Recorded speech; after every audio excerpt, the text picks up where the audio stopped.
é Xosé Ramón, estamos aquí para falar de binormativismo, desa proposta. Eu, como presidente da Asociación Galega da Lingua, que foi unha asociación que se empeñou bastante nesa proposta nos últimos tempos, e Xosé Ramón como un lingüista moi coñecido na Galiza que se pronunciou tamén a favor desa proposta en varias publicacións. E eu penso que o primeiro que temos que falar é sobre o que é, definila, e tentar explicala o mellor posible para que as persoas o entendan porque ten a súa complexidade.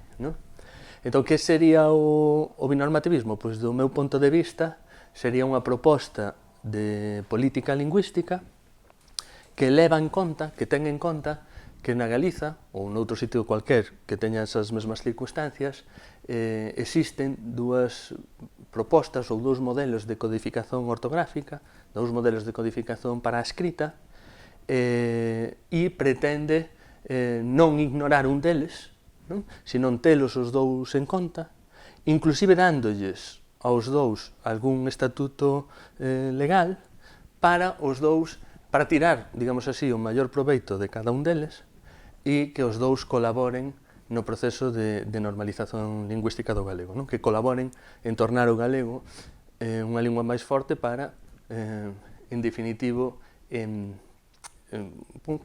as persoas que vivemos na Galiza nos sexa máis útil esa lingua. No mundo existen moitos casos de convivio de normas, nun mesmo territorio, de convivio de varias normas para a mesma lingua histórica. Mas non sempre o convivio de normas significa binormativismo, porque o binormativismo ten que ir acompañado, digamos, de algún estatuto legal para ambas as normas. Se esa circunstancia non se dá, entón falaríamos simplemente de convivio de normas, non de binormativismo. E o convivio de normas é moi habitual no mundo, a marxe de se hai binormativismo ou non, cando se dá a circunstancia de que existen dúas normativas ou dous modelos de codificación para a escrita dunha lingua histórica nun mesmo territorio e un deses modelos, unha desas normativas, é converxente con outras variantes da mesma lingua faladas en territorios alleos a ese, e outra é diverxente desas outras variantes da mesma lingua histórica faladas en territorios alleos a ese. Por exemplo, na Galiza, o caso máis próximo que temos, evidentemente, ese convivio de normas dáse entre unha forma converxente coas outras variedades do galego-portugués no mundo, quer dizer, co portugués, co brasileiro, que sería a reintegracionista, que ten unha normativa que vai ao encontro das outras, e a diverxente sería a actual normativa oficial que todos estudamos na escola. Ese sería o caso da Galiza. Mas na Galiza non temos binormativismo. Na Galiza só unha desas normas, a diverxente coas outras variantes do galego-portugués no mundo, é a oficial, ou a estudada nas escolas. A outra non ten ningún estatuto legal. Sería un caso semellante ao galego ao do corso, ou da Córsega, en que territorio francés só ten estatuto legal, moi pobre, mas só ten estatuto legal, ou a variante corsa, non o italiano común, que estudan os italianos no outro estado. E existe tamén o caso contrario, quer dizer, existe o caso de convivio de normas en que só ten algún recoñecemento legal, só é recoñecida a norma converxente con outras variantes da mesma lingua no mundo. Por exemplo, temos o caso da Alsacia e da Lorena, que son dous territorios de fala xermánica dentro do Estado francés, en que, a pesar de teren un dialecto xermánico moi identificado, moi propio deles, as persoas escreven directamente o alemán común, que escreven as persoas que viven no Estado alemán, ou o caso do Vale da Aosta ou da Suiza francófona, en que as persoas escreven directamente o francés do Estado francés, a pesar de falar en dialectos franco-provenzais moi distantes, ás veces, dese francés, ou o caso da da Lombardía, por exemplo, non? En que as persoas, pois, a pesar de falar en unha variedade itálica moi concreta, pois, aprenden a escrever no italiano común, non? Mas ningún destes casos, isto era simplemente para as persoas veren ben a diferenza, non? Mas ningún destes casos nos interesa a nós, porque o que nos interesa a nós é cando as dúas variantes escritas, teñen algún estatuto legal, teñen un estatuto legal, son recoñecidas. E onde se dá este caso de binormativismo en ámbitos políticos próximos do noso? Pois dáse, por exemplo, no País Vasco, non? Dunha maneira moi sui generis, mas dáse. Por exemplo, no País Vasco existe un euskara batúa, que significa euskara unificado, vasco unificado, que se sobrepón a todos os dialectos do vasco e que é usado para todos os usos administrativos ou para o ensino, non? Mas tamén existen dialectos do vasco moi identificados, non? Moi propios de cada rexión, como por exemplo o vizcaíño, un caso de un dialecto moi identificado consigo mesmo, que ten unha variante recoñecida para a escrita pola Academia da Lingua Vasca. E entón, por exemplo, esa norma particular ten bastante suceso nos usos artísticos e nos usos na música, por exemplo, ou na literatura. E é recoñecida, mas as persoas poden, digamos que, optar, dependendo do tal. Ou temos o caso do luxemburgués. No Luxemburgo, pois desde 1986, as persoas que antes falaban unha variedade xermánica que representaban na escrita a través do alemán estándar, pois desde esa altura poden escrever tamén ou estudan na escola o seu dialecto local representado na escrita a través do luxemburgués, non?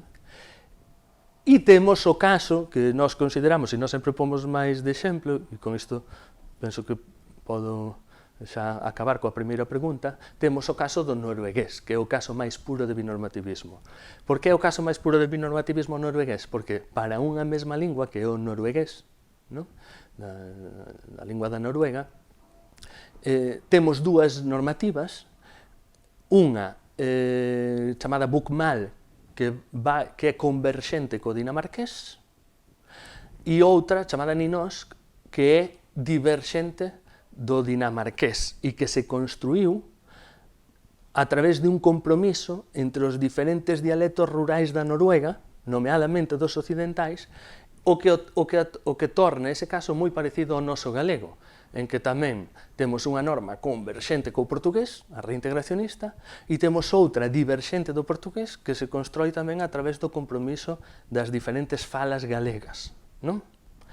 E que nas dúas normas diverxentes, quer na norueguesa como na galega, promóvense diferencialismos para distanciarse propositadamente do portugués. Lexítimamente ou non, niso non me meto, non? Mas hai diferencialismos para procurar esa distancia co portugués. Por exemplo, na Galiza temos a escolla de nai en vez de mai. Escollese nai e non mai para procurar a independencia do galego en relación ao portugués. Bom, pois o caso noruegués sería moi semellante. E tamén sería moi semellante ao noso caso noruegués, en que os falantes de ambas as variantes escritas do noruegués, quer dizer, do nynorsk e do bokmål, non se distinguen na fala. Quer dizer, iso é unha confusión que ás veces hai na internet, mas eles non se distinguen na fala. Acontece igual que na Galiza, quer dizer, entre os utentes do reintegracionismo e os utentes da norma oficial. Un reintegracionista pode dicerse Galiza, e unha persoa que escreva a norma oficial pode dicer Galicia, mas ninguén os vai distinguir na rúa por iso, ninguén na rúa vai dicer que falan linguas diferentes, son escollas lexicais. Pois na Noruega acontece un pouco a mesma cousa. Hai quen escreve nynorsk, hai quen escreve bokmål, mas depois na fala non se distinguen, non?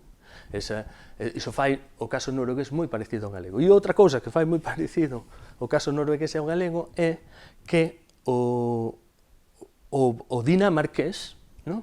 Da mesma maneira que o portugués para nós, é moi complicado de comprender para eles porque hai unha distancia xa fonética grande co dinamarqués, non?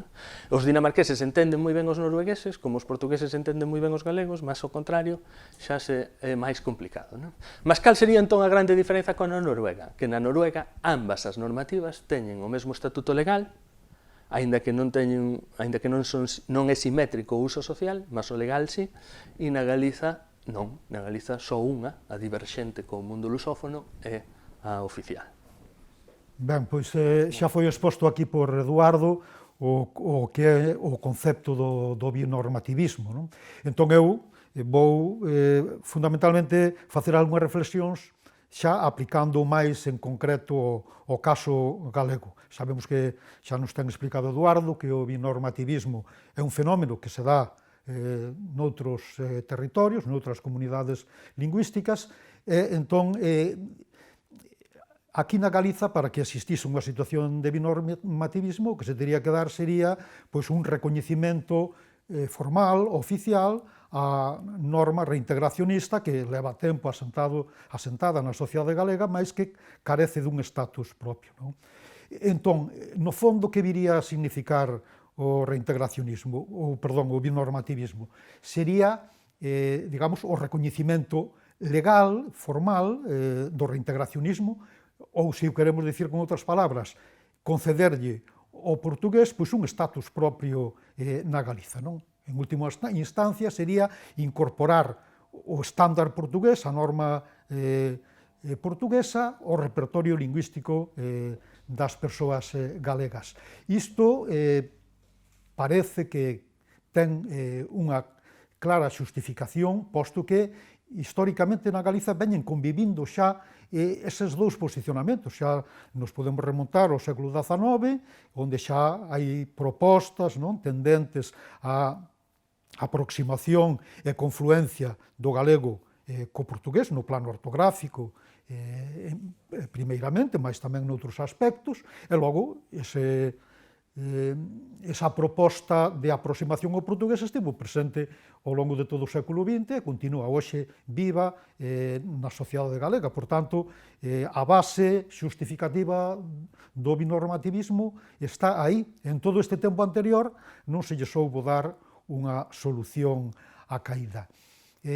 Parece lóxico que todo ese movimento que desde hai moito tempo veu reivindicando na Galiza a aproximación do galego ao portugués, que foi tamén un movimento plenamente implicado na defensa da identidade política da Galiza e da defensa da súa lingua propia, pois parece moi lóxico que teña, digamos, un estatus na sociedade galega, non? Que sexa incorporado, digamos, con todas as da lei, nunca mellor dito, a ese proxecto de defensa da lingua galega nunhas circunstancias tan complexas como son as actuais.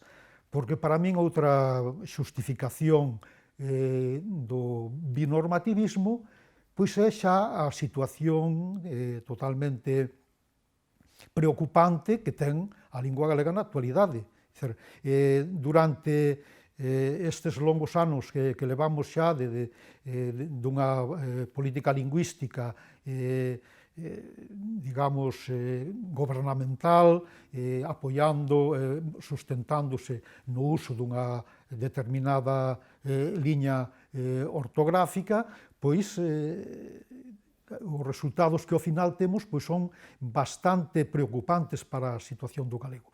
Se a situación do galego pois fose realmente espléndida e non presentase problemas para a súa normalización, pois habería que, se callar, facer outro tipo de avaliacións. Mas estamos nun momento altamente preocupante. Non? O galego está perdendo falantes a un ritmo acelerado nos últimos anos dunha maneira extraordinaria. Os informes que saca regularmente a Real Academia Galega pois están no pondo de manifesto. Non? Un dos informes dinos que entre 2003 e 2013 se perderon 280.000 galego-falantes habituais. Iso realmente é unha sangría insoportable para calquera lingua. Non? Iso representa o 20% das persoas que falan galego habitualmente. Se en 10 anos se produciu esa perda, pois a tendencia futura pois camiña mesmo nunha liña máis acelerada. Non? Ao mesmo tempo, tamén se nos din neses informes que se rompeu totalmente a transmisión xeracional do galego, de maneira que hoxe non se está producindo esa traslación do galego dos pais e nais aos fillos e fillas. Non? Entón, o nivel que hoxe temos aquí de transmisión interxeracional parece que está á altura do que se dá na Cataluña Norte, onde o catalán non ten nen recoñecemento oficial. Esta situación tan preocupante do galego na perspectiva de garantir o seu futuro, pois debe levarnos a reaxir de alguna maneira e a buscar alternativas á situación actual e, sobre todo, procurar sumar todas as forzas e, desde logo, incorporar todo o que representa o movimento reintegracionista, todo o que supón tamén o portugués no mundo, que ten claramente unha vinculación ben directa co galego, pois iso pode supor un revulsivo para que a lingua galega pois poida mellorar o seu status e poida ver con outras perspectivas o seu futuro. Nese sentido, por tanto, considero que o binormativismo hoxe si ten unha clara xustificación aquí no caso galego, porque permitiría incorporar moitas forzas, sumar forzas en prol da normalización lingüística que está hoxe moi en cuestión. Penso que xa podemos deixar aquí esta cuestión e pasar, se consideras, a segunda, falando un pouco das vantaxes que pode ofrecernos o binormativismo. Ben, as vantaxes do binormativismo serían moitas, non? Como tú dixeche, de facto estou apañando un pouco as ideas que tú xa acabas de expor, mas a primeira e a máis evidente que faría da necesidade virtude, non? Porque na Galiza pois, existe un conflito normativo desde hai tempo, un conflito que moita xente non nota fora dos ámbitos culturais, mas existe, é moi intenso e moi prolongado no tempo, como dixo Xosé Ramón, e prácticamente calquer cousa que se decida sobre o galego ou sobre a normativa do galego acaba pasando por esa peneira, non? E acaba impedindo que as persoas pois, se concentren no que sería o principal, non? Que sería a progresión da nosa lingua, non? E a fortaleza da nosa lingua, que se concentren na normalización lingüística porque andan nesas leas. Entón, isto faría un pouco da necesidade virtude. Cando temos un conflito ou cando temos un problema, o mellor primeiro é identificalo, e agora estaría identificado, para saber como o podemos encarar, non? E a mellor maneira que nos encontramos de encaralo é esta do binormativismo. Entre outras cousas, porque nese conflito existen dous polos, non? Existen dous extremos, existen dúas normativas, dous modelos gráficos, e seguramente, como todo na vida, pois as dúas terán algunha vantaxe, algún pro e algún contra, non? E nós, como a GAL, a pesar de sermos unha asociación reintegracionista, queremos salientar moito iso. Por exemplo, nós tamén somos capaces de ver vantaxes ao modelo ortográfico actual, non? Quer dizer, non estamos completamente cegos a esas vantaxes, non? Somos conscientes de que ten moitas que ten a súa fortaleza, digamos así, a actual normativa oficial no lado da identidade. É un modelo gráfico construído con moito esforzo por parte de moitos intelectuais galegos desde finais do século XIX que pretenderon plasmar na escrita aquilo que até ese momento só era falado.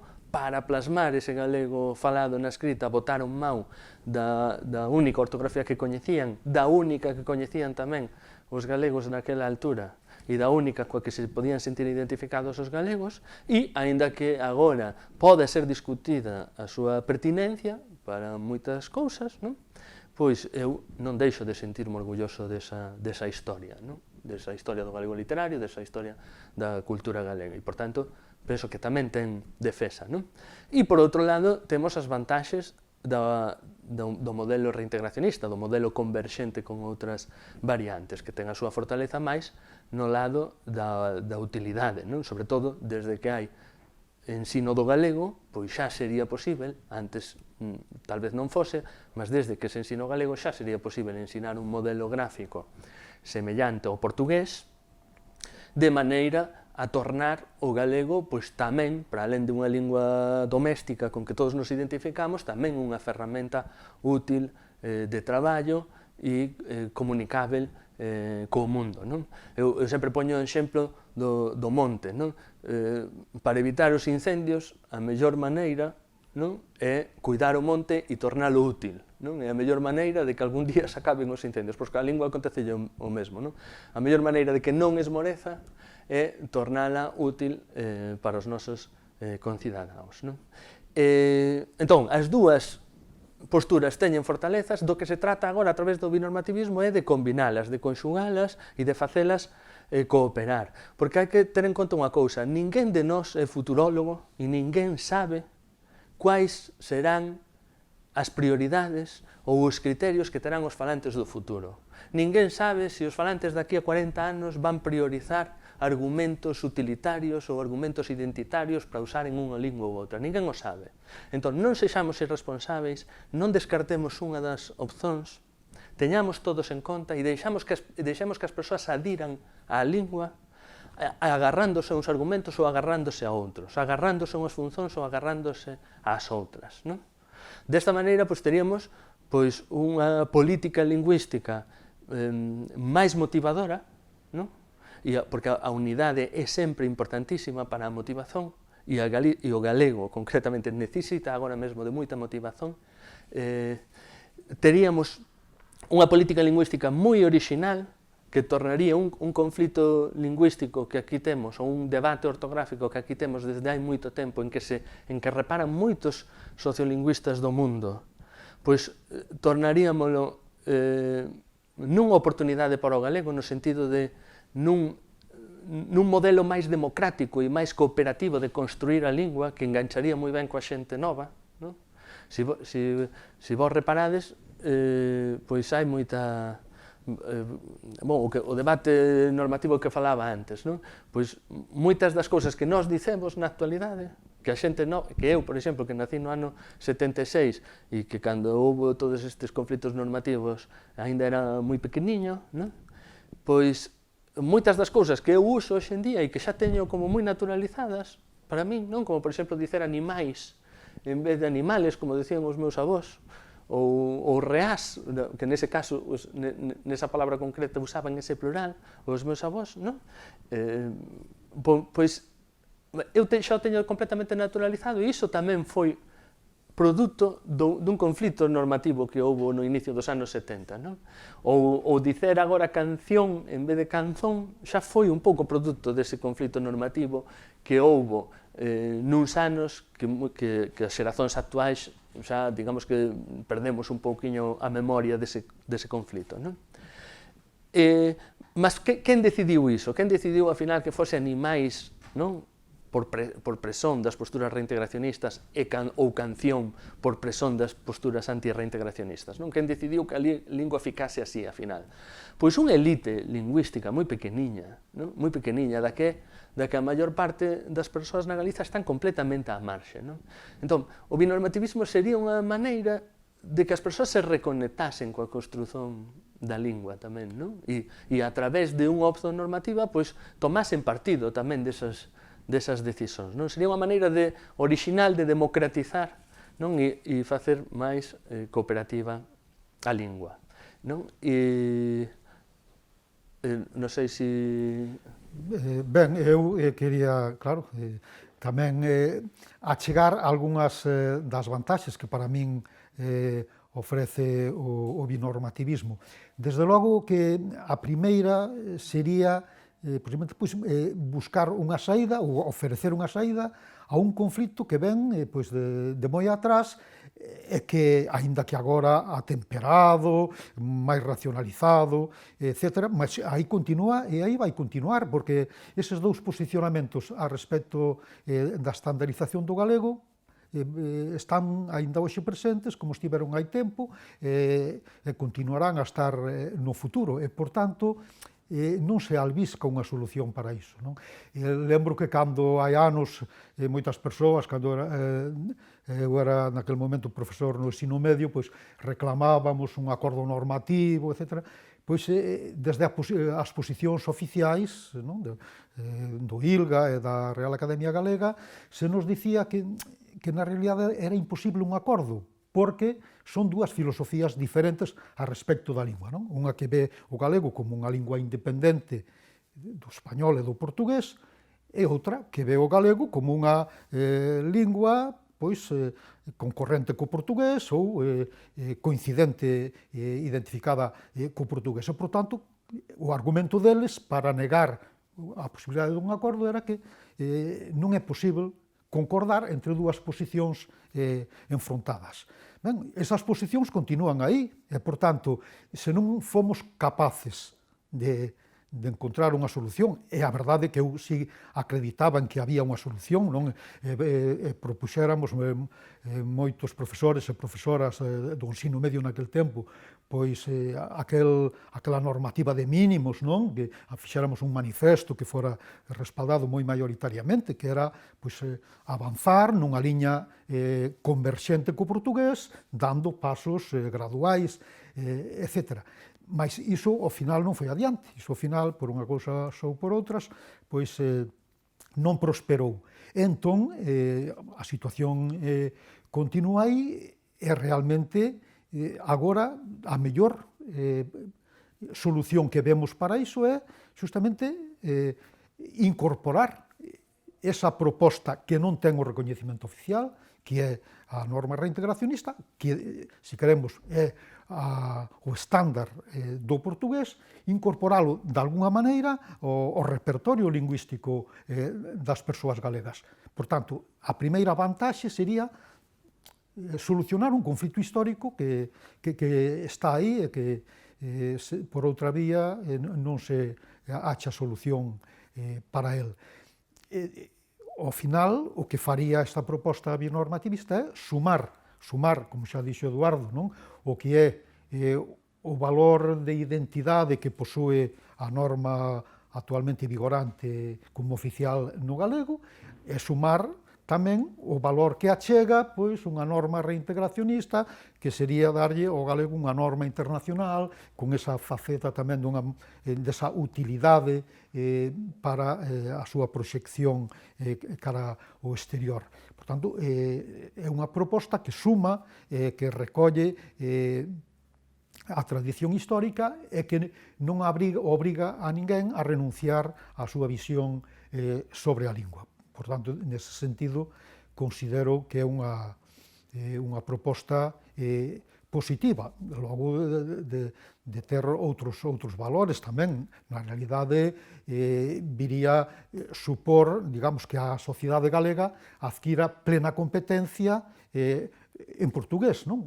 Porque ao final sería incorporar o estándar portugués, o sistema educativo do galego, digamos, e a vida social da Galiza. Entón, finalmente, todas as persoas galegas acabarían sendo competentes en portugués, que é unha das linguas oficiais da Comunidade Europea, que é unha das linguas máis faladas do mundo. E isto faría que, inclusive, aquelas persoas que sabemos que na Galiza, infelizmente, tamén existen, que non mostran adhesión a un proceso normalizador ou que non acreditan no futuro do galego ou que están desinteresados nel, pois poderían sentirse cómodas nesa posición no sentido de incorporaren eles, os seus fillos e fillas, pois un novo código lingüístico que lle abre oportunidades, pois eso, para mesmo laboralmente, poderse desenvolver no futuro. Non?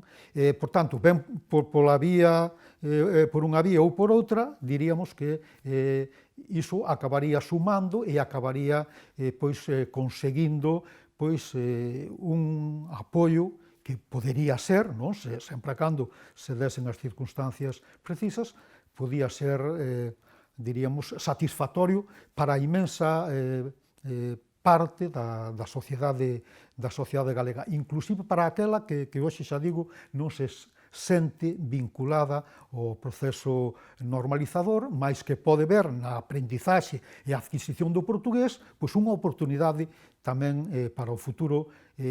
E pensemos mesmo, por exemplo, mesmo agora, traballadores e traballadoras galegos, portugueses, non? Transfronterizos, galegos que van traballar a Portugal, portugueses que veñen traballar a Galiza. Ben, unha oficialización, de alguna maneira, do portugués aquí na Galiza, pois sería para eles un recoñecemento de dereitos e un recoñecemento tamén de novas oportunidades. Non? Quería referirme, para ligar isto históricamente, a como no ano 1971, que foi para min un ano clave, non? No proceso normativizador da lingua galega,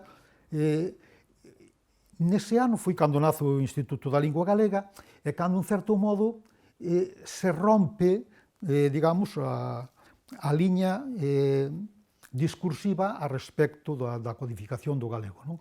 Sabíamos que no ano anterior, 1970, a Real Academia Galega aproba as primeiras normas ortográficas e nese ano 1971 aproban as normas morfolóxicas, que son totalmente dependentes do español, como xa se di na propia parte introductoria, mas tamén ali se di que esas normas son dependentes do español en tanto non se poida avanzar na converxencia cara ao portugués, que é o obxectivo que deben ter unhas normas do galego. Por tanto, había, fixémonos que ali naquelas normas da Academia, que foron elaboradas materialmente por Carballo Calero, Filgueira Valverde e Ramón Piñeiro, pois estaban, xa digo, Piñeiro estaba plenamente identificado con ese posicionamento, e en xeral todos os membros da Academia Galega daquela altura tamén.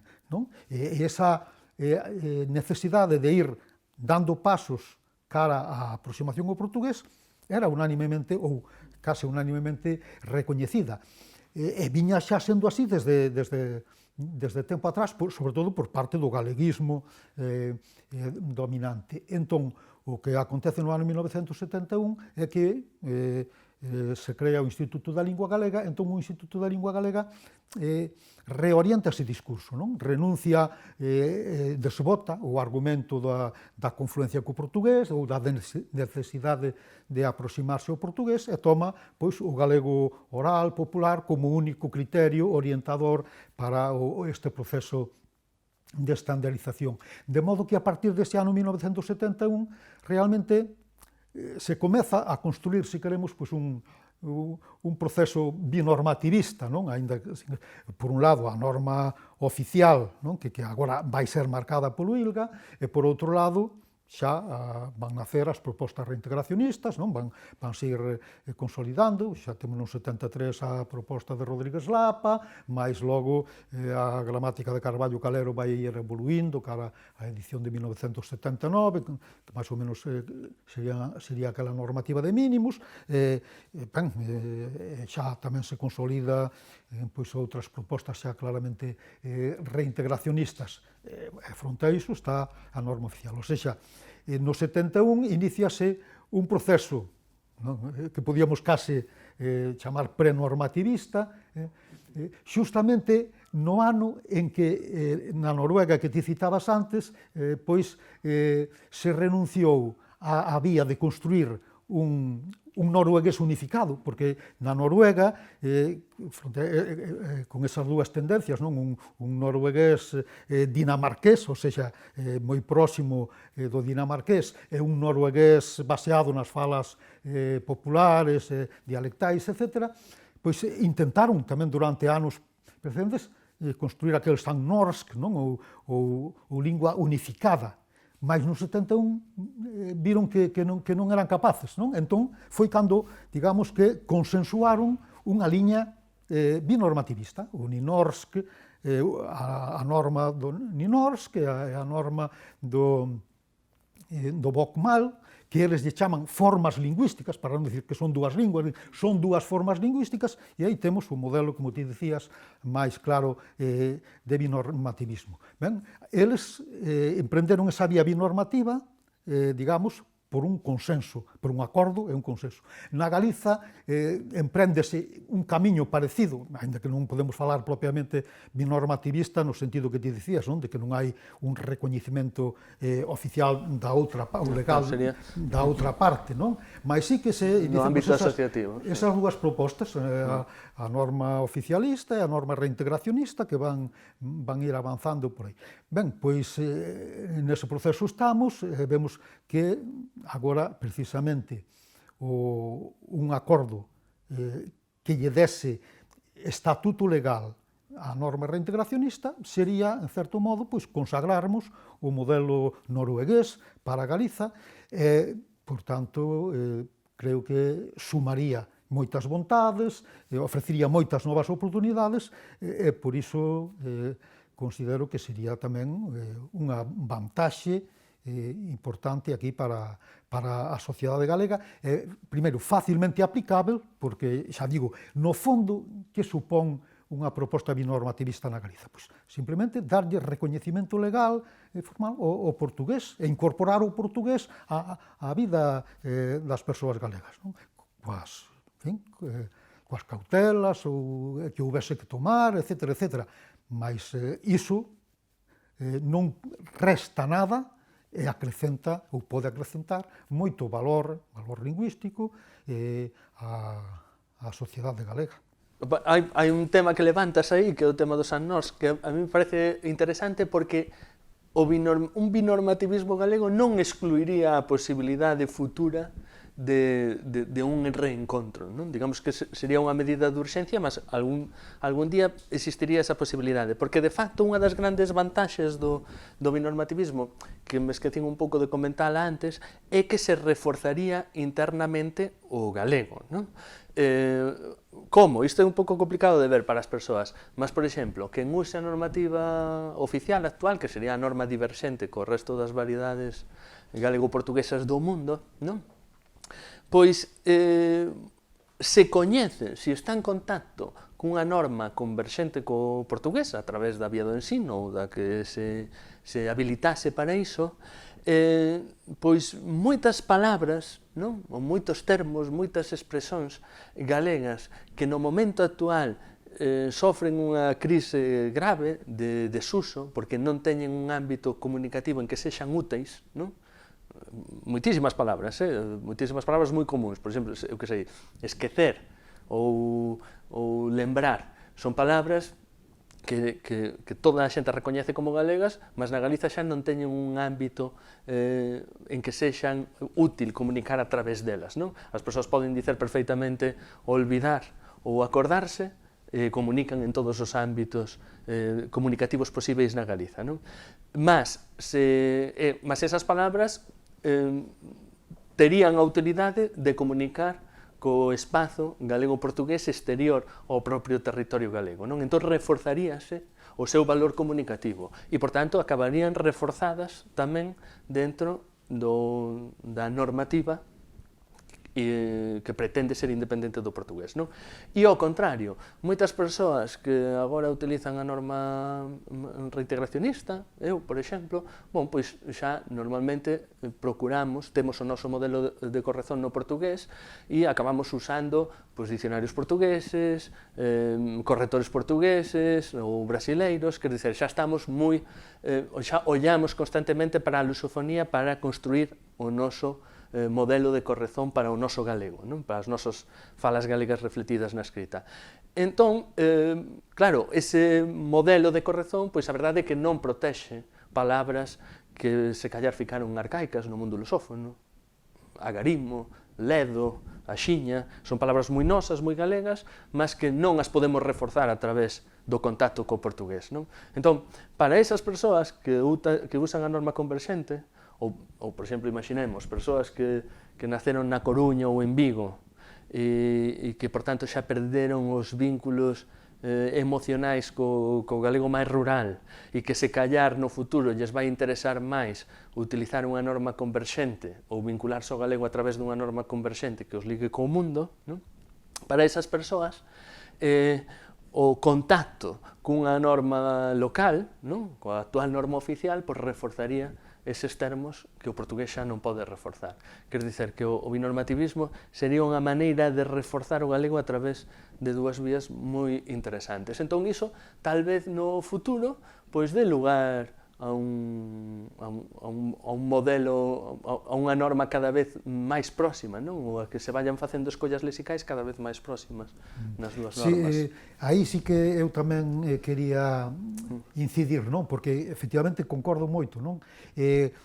Un recoñecimento do estándar portugués aquí na Galicia, etc., viría a reforzar moito o galego, do meu punto de vista, porque acabaríamos finalmente mudando o que é ese teito heteroxenético que ten o galego no español, non? Realmente o español agora é o teito lingüístico do galego. Se conseguimos incorporar o portugués aquí na Galiza, pois, ao final iríamos mudando ese teito heteroxenético por un teito homoxenético, o portugués, que situaría o galego máis no seu ámbito propio e protexería tamén o galego, non? Ese teito portugués sería algo que serviría para o galego protexerse da invasión de españolismos, claro, que é o grave perigo que ameaza tamén o galego, porque o galego ten ese grave problema que decía eu antes, da perda continua de falantes que está tendo, mas tamén a interferencia constante do español, non? E a cada vez máis hibridación do galego co español. Unha práctica, unha existencia dun binormativismo na Galiza podería mudar esa situación e resituar o galego fora dese teito lingüístico do español e máis protegido polo portugués. E finalmente, por tanto, podería favorecerse unha futura converxencia. Eu, efectivamente, tampouco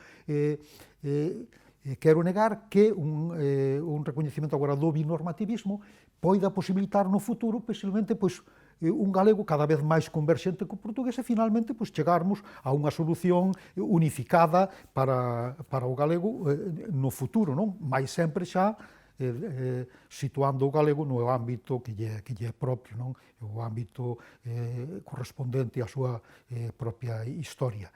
Non sei se xa sería o momento tamén de falarmos de como se podería artellar unha proposta deste tipo, non? Eu o primeiro que quería decir neste sentido é que está claro que non podemos agora iniciar guerras de tipo ortográfico, normativo, etc. na sociedade galega, porque xa digo, o galego está nunha situación realmente delicada e a sociedade tampouco aceptaría agora entrarmos en guerras dese tipo. Eu penso que unha proposta binormativista debería basearse no consenso, só desde un consenso sobre todo político, e tamén académico, e finalmente social, será posible levála adiante.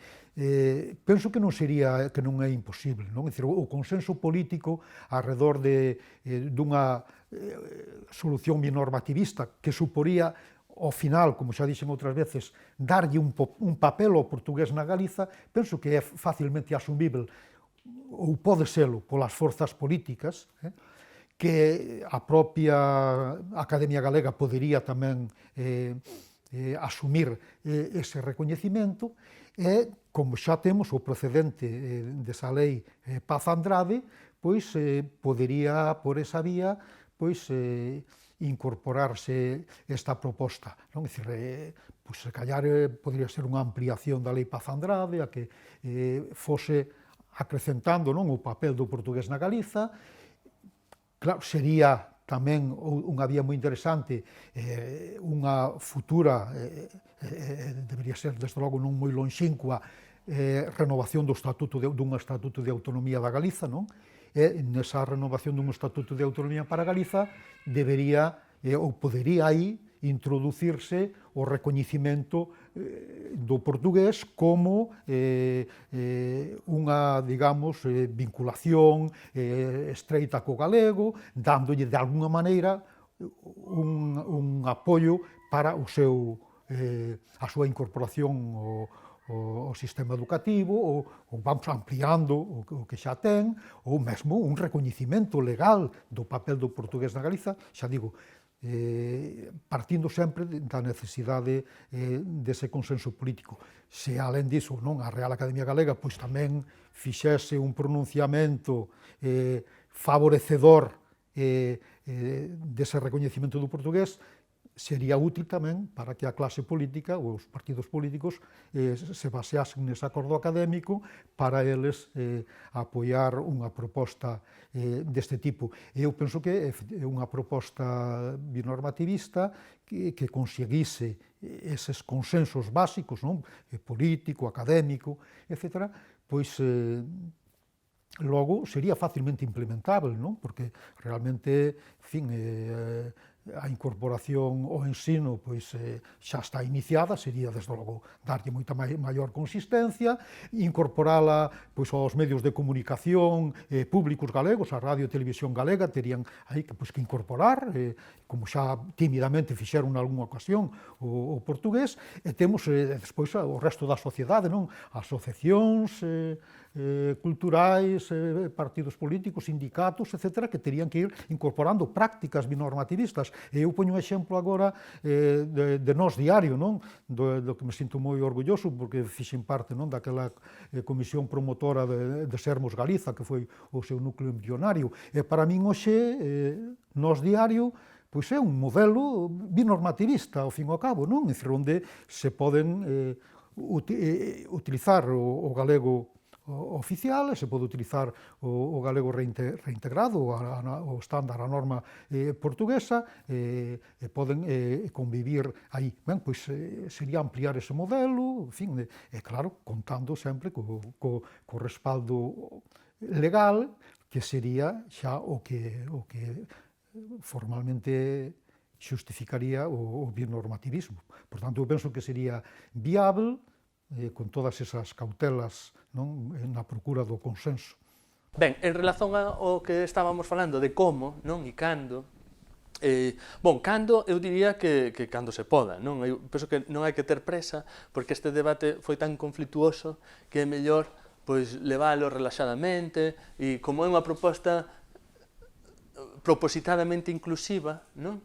Que debe esperar con toda a paciencia que sexa precisa polo consenso, non? E darmos pasos só se todos estivermos de acordo, e en cuanto non estivermos de acordo, pois esperar, non?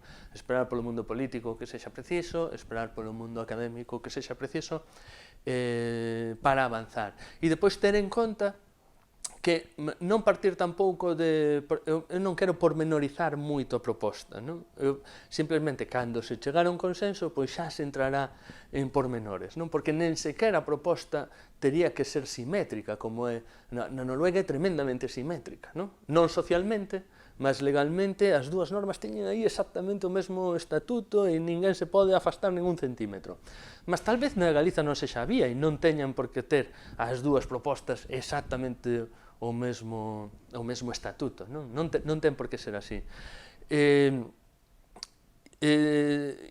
Despois, mas, quer dizer, non tento que ser así, non querendo pormenorizala moito, eu sí que diría que ten que respeitar unha premisa, que é non obrigar ninguén a facer o que non quere. Iso é o que ten que estar por trás da proposta binormativista sempre. Quer dizer, eu penso que ou nun futuro toda a xente na Galiza debería coñecer as dúas opcións, non? Para respeitar os direitos dos outros a usaren. Non? Por exemplo, hai dous ámbitos de aplicación moi claros para o binormativismo. Un é a administración, non? Que as persoas, calquer galego ou galega, se poda dirixir á administración pública na normativa que quixer, non? E, efectivamente, que a administración pública coñeza as dúas normas para poder responder os requerimentos que lles fixeren as persoas. Mas nen sequera a administración pública, tal como eu imagino o binormativismo, nen sequera a administración pública tería por que ter a obrigación de responder nunha determinada. Non? O importante é que sexan respeitados os dereitos das persoas de usaren unha ou outra, da súa preferencia. Non? Entón, para iso ser posible, existe outro ámbito de aplicación do binormativismo, que sería o ensino, non?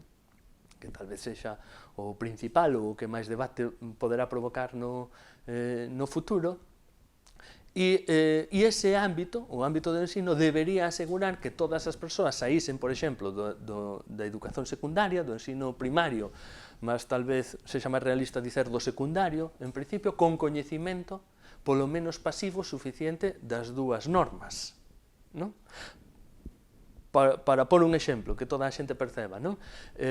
Imaginemos que, como acontece na Noruega, un concello e unha escola dun concello decide usar unha determinada norma que probablemente nun inicio sería casi sempre oficial, porque é a máis coñecida, unha determinada norma como vehicular, non?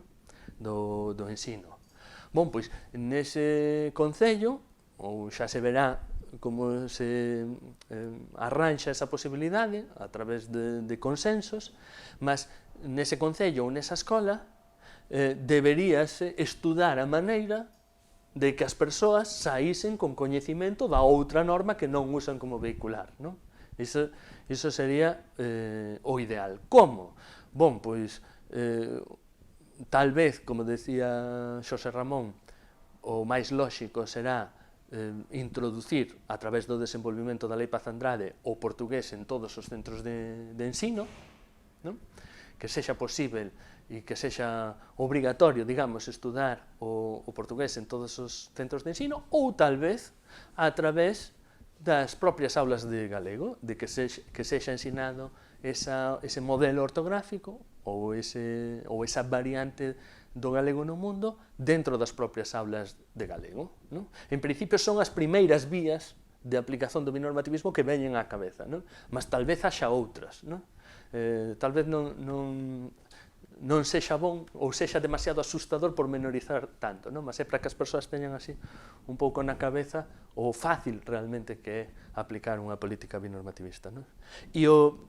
E en relación ao último que decía Xosé Ramón, claro, efectivamente, en cuanto as institucións e o poder cultural galego non avanzar nesa vía, pois vamos ter que ser as persoas, van ter que ser os colectivos, e puxo o exemplo de Nós Diario, que claro, parece un exemplo excelente, porque efectivamente todo o mundo está notando, todos os leitores de Nós Diario comentan iso, olla, que interesante como se abriu Nós Diario o debate do reintegracionismo e como meten cousas en reintegrado, e é algo que está chamando a atención porque até hai pouco iso non acontecía, non?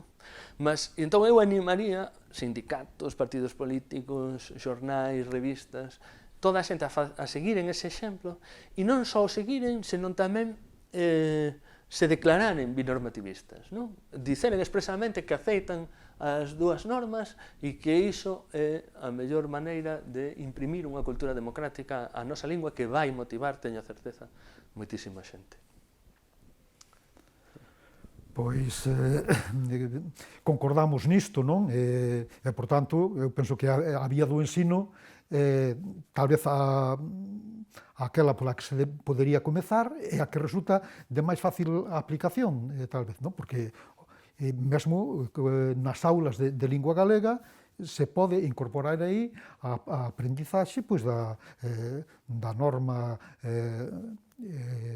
reintegracionista, como nas aulas de español ou de inglés se estudan as modalidades peculiares ou das variedades americanas, non? Do español ou do inglés. Pois nas aulas de galego se podería estudar tamén a ortografía, o sistema, as diferenzas, as características dese galego estendido polo mundo a través do portugués. Mas tamén outra vía, desde logo, é a presenza obrigatoria do ensino do portugués en todos os centros educativos do ensino primario e secundario, non? Que non sería nada fora de lugar, cando noutras partes mesmo do Estado español se está estudando o portugués moito máis que na Galiza, non? Por tanto, penso que ese sería un bo inicio e logo, claro, seguir pois esa vía de consenso para ir dando pasos por aí máis.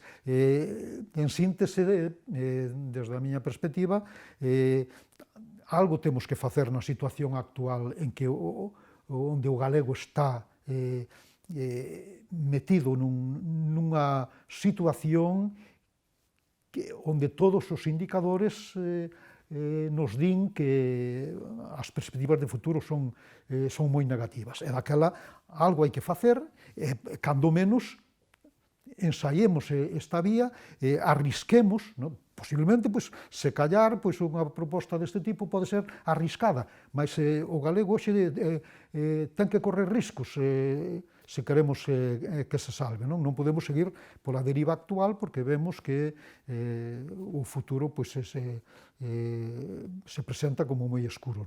Así que, en fin, aínda que só sexa como un revulsivo, cando menos intentémolo. Ben, con todo, este é un tema para seguir a falar no futuro, non será esta a última oportunidade, así que por hoxe moito obrigado por esta oportunidade de poder explicarnos.